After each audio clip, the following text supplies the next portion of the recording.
দুম করে শেষ হয়ে যায়, তারপরে আবার পরের বছরের অপেক্ষা, তো খারাপ হয়। আর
সর্বদেবানাং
আজকে তোমায় দেখলাম ইমোশনাল হয়ে পড়েছো।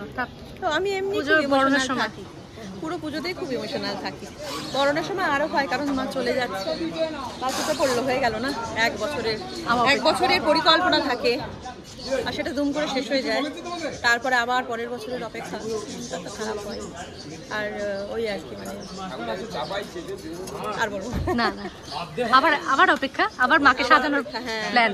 হ্যাঁ, আবার সামনের বছর এবার কিরকম, একে তো এই বছরের রেশটা খানিক থাকবে, তারপর আমার সব দিদি বন্ধু বৌদি এরা সবাই থাকে বলে আমি সুন্দর করে পুজো করতে পারি। সব নানান বুড়ি দেয় এরা সব হচ্ছে আমার কি বলবো সৈনিক।